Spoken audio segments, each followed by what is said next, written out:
ఏమమ్మా కూజా రోజా, ఎక్కడున్నావు? రా, బయటికి రా, చూపించు నీ మొహాన్ని జనానికి. మాట్లాడితే వారానికి ఒకసారి మందన వేసుకొని వాళ్ళ దగ్గర డబ్బులు మింగేసేసి తిరుపతి గుడికి వెళ్ళి వేడుకొండల సాగు ఉన్నాడు నాకని చెప్పుకోవడం కాదు. రా, బయటికి రా. ఇప్పుడు నీ గుండె జగన్ జగన్ అని కొట్టుకుంటుందా, లేకపోతే బాబు గారు క్షమించండి అని కొట్టుకుంటుందా? రా బయటికి. ఇంక పోతే అమ్మా మహిళా కమిషన్ వాసిరెడ్డి పద్మ, నువ్వు ఎక్కడున్నావమ్మా?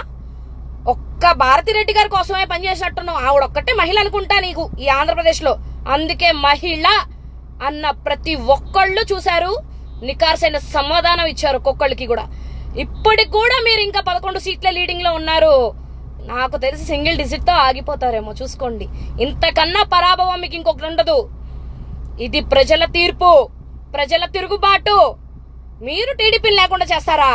బాబు గారికి ఉన్న అనుభవంలో అంత ఉందా మీకు?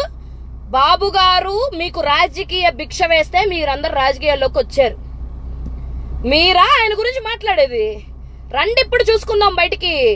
ఆడోళ్ళని కూడా చూడకుండా ఆడోళ్ళని లంజా అనుకుంటా ఇష్టం వచ్చినట్టు పోస్టులు పెడతారా? మీరు ఇష్టం వచ్చినట్టు మాట్లాడతారా?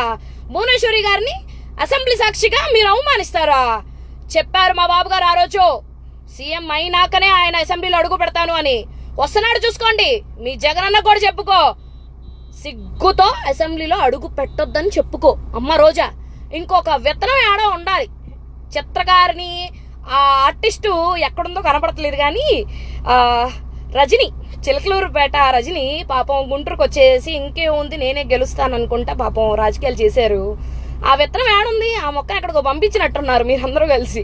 పాపం ఆ మొక్క చచ్చిపోయిందో బతుకుందో చూసుకోండి అమ్మా. ఇంకా ఉంటది, తట్టుకోండి. 5 ఏళ్లు తట్టుకున్నాం, ఇక మమ్మల్ని తట్టుకోండి మీరు.